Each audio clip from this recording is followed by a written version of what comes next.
दोस्तों, रामायण और महाभारत हम सभी ने लगभग सुनी और पढ़ी है। रामायण में रावण के निधन के बाद उसकी पत्नी मंदोदरी ने विभीषण से शादी कर ली थी और महाभारत में यही काम दुर्योधन की पत्नी ने किया। उसने उन्हीं पांडवों में से एक भाई से शादी कर ली जो उसके पति की मृत्यु के वजह बना था। दोस्तों, क्या आपने कभी सोचा है कि किस तरह से रामायण में रावण की पटरानी यानी कि मुख्य पत्नी मंदोदरी ने आखिर क्यों अपने पति की मृत्यु के बाद उसके विश्वासघाती भाई विभीषण से शादी कर ली थी?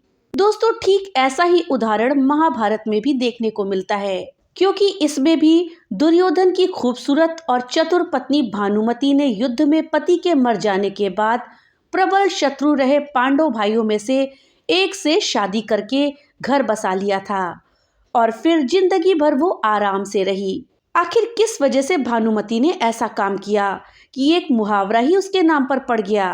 दोस्तों, आखिर क्यों भानुमति ने पांडव के एक भाई से शादी करी, आज इस वीडियो में हम इसी विषय में जानेंगे। इस जानकारी के लिए वीडियो में हमारे साथ अंत तक बने रहिएगा, जिससे कि आपको सही और सटीक जानकारी प्राप्त हो पाए। महाभारत के मुख्य पात्र दुर्योधन के बारे में बहुत लिखा गया है और कहा भी गया है, लेकिन क्या आपको मालूम है कि उनकी पत्नी कौन थी जिसको कि वो बहुत प्यार करते थे? उनका महाभारत के युद्ध में पति समेत कौरवों की मृत्यु के बाद आखिर हुआ क्या था? दुर्योधन की पत्नी का नाम था भानुमति, जो कि बहुत सुंदर थी। दोस्तों, पौराणिक कथाओं में ये कहा गया है कि जब दुर्योधन नहीं रहा तो भानुमति ने पांडवों में से उनके एक भाई से विवाह कर लिया था। कहा जाता है कि दुर्योधन से विवाह करने से पहले वो मन ही मन पांडवों के उस भाई को चाहती भी थी। हालांकि उनसे विवाह के कोई पुख्ता साक्ष्य महाभारत या उसकी कथा के और ग्रंथों में नहीं मिलते हैं। फिर भी ये कहा जाता है कि उन्होंने पांडवों के एक भाई से शादी की थी। दोस्तों, आखिर वो भाई कौन था जिससे कि भानुमति ने शादी करी? दोस्तों, महाभारत में दुर्योधन की पत्नी भानुमति का जिक्र 3 बार मिलता है। शांति पर्व में यह बताया गया है कि दुर्योधन ने कर्ण की मदद से राजा चित्रांगद की बेटी भानुमति का स्वयंवर से अपहरण करके विवाह कर लिया था। बाद में स्त्री पर्व में भी दुर्योधन की सास गांधारी ने भानुमति का जिक्र किया है। वीडियो में आगे बढ़ने से पहले आपसे एक छोटी सी रिक्वेस्ट है कि अगर अभी तक आपने वीडियो को लाइक नहीं किया है तो कृपया वीडियो को लाइक कर दें और ज़्यादा से ज़्यादा शेयर करें, जिससे कि ये जानकारी अधिकतर लोगों तक पहुंच पाए। और हाँ, अगर चैनल पे पहली बार आए हैं तो कृपया चैनल को सब्सक्राइब कर दें और बेल आइकन दबाना ना भूलें, जिससे कि मेरी वीडियो सबसे पहले आप तक पहुँच सके। तो चलिए वीडियो में आगे बढ़ते हैं। भानुमति के एक बेटा और एक बेटी थी। शांति पर्व में ऋषि नारद दुर्योधन और कर्ण की मित्रता के बारे में एक कहानी सुनाते हुए कहते हैं कि किस तरह कर्ण की मदद से दुर्योधन ने कलिंग राजा चित्रांगद की बेटी का अपहरण करके शादी करी। भानुमति के बारे में ये उल्लेख हुआ है कि वो जिंदगी कृष्ण की पूजा करती रही। बेशक उसके पति दुर्योधन ने कई बार कृष्ण का अपमान किया, उनको खरी खोटी सुनाई, यहाँ तक कि बंदी भी बनाया, अपमान भी किया, लेकिन भानुमति के लिए वो हमेशा आराध्य रहे। यहाँ तक कि पति के निधन के बाद वो कृष्ण की भक्त बनी रही। महाभारत के स्त्री पर्व में दुर्योधन की मां गांधारी कृष्ण से अपनी पुत्र वधू का वर्णन इस प्रकार से करती हैं। दोस्तों, महाभारत के स्त्री पर्व में दुर्योधन की मां गांधारी कृष्ण से कहती हैं कि हे कृष्ण, देखो, ये दृश्य मेरे पुत्र की मृत्यु से भी अधिक दुखदाई है। दुर्योधन की प्रिय पत्नी महाबुद्धिमान कन्या है। देखो, वो कैसे अपने पति और बेटे के लिए विलाप कर रही है। अब सवाल ये उठता है कि भानुमति ने पति दुर्योधन के सबसे बड़े दुश्मन पांडु पुत्र से विवाह क्यों किया और आखिर वो पांडु पुत्र कौन थे? दोस्तों, भानुमति जितनी रूपमती थी उतनी ही चतुर भी थी। कहा जाता है कि जब महाभारत का युद्ध तय हो गया तब भानुमति को पता चला कि कौरवों का सर्वनाश हो जाएगा।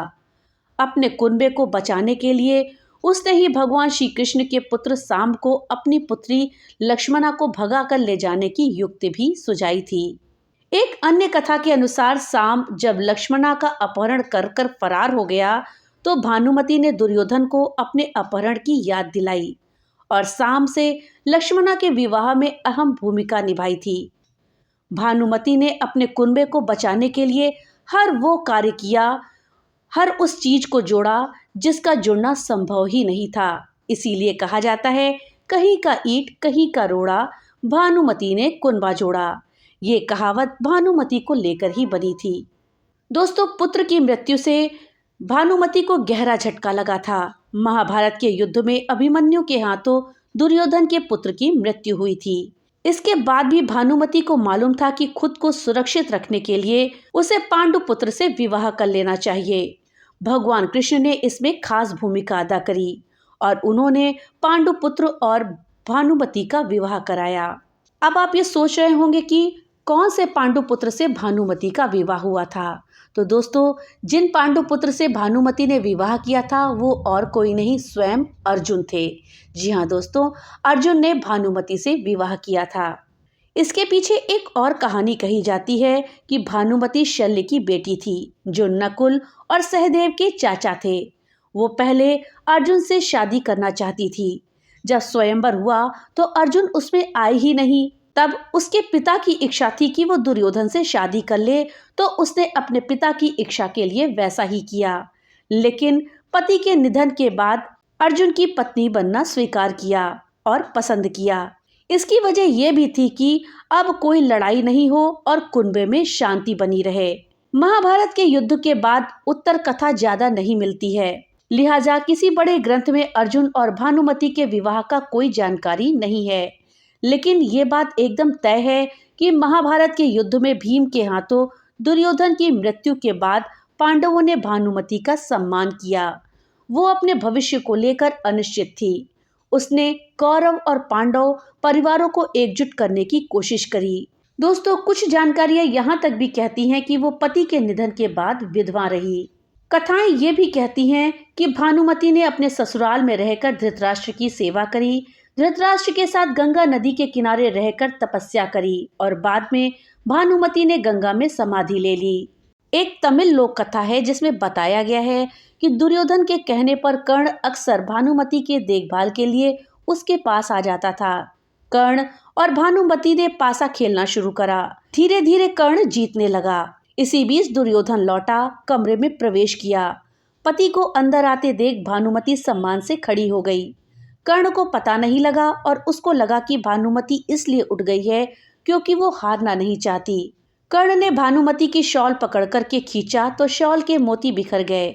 इससे भानुमति की स्थिति बहुत विचित्र हो गई। वो स्तब्ध हो गई कि अब पति पता नहीं क्या सोचेगा और क्या करेगा। तब दुर्योधन ने समझदारी का परिचय देते हुए दोनों को अप्रिय स्थिति से बचा लिया। उसने भानुमति से कहा, क्या मुझे सिर्फ मोतियों को इकट्ठा करना चाहिए या क्या आप चाहेंगे कि मैं उन्हें पिरोऊं भी? दरअसल दुर्योधन को अपनी पत्नी पर बहुत विश्वास था। शिवाजी सावंत के उपन्यास मृत्युंजय में जो कर्ण के जीवन पर आधारित है, उसमें लिखा है कि भानुमति की एक दासी थी जिसका नाम सुप्रिया था, जो उसके बहुत करीब थी। जब दुर्योधन और कर्ण ने भानुमति का अपहरण किया तो सुप्रिया भी साथ चली आई। जब भानुमति ने दुर्योधन को अपना जीवन साथी स्वीकार किया तो सुप्रिया ने कर्ण को पति चुना। हालांकि सुप्रिया ने कर्ण के युद्ध में वीर गति प्राप्त करने के बाद जिंदगी विधवा रहने का फैसला किया। हालांकि उसे भी दूसरा विवाह कर लेने की सलाह दी गई थी, लेकिन उसने दूसरा विवाह नहीं किया। तो दोस्तों, ये थी जानकारी दुर्योधन की पत्नी भानुमति की कि उसने दुर्योधन की मृत्यु के बाद अर्जुन से विवाह क्यों किया। जानकारी आपको कैसी लगी हमें कमेंट बॉक्स में लिख करके जरूर बताइएगा। तो मिलते हैं अगली नई वीडियो के साथ, तब तक के लिए राधे राधे।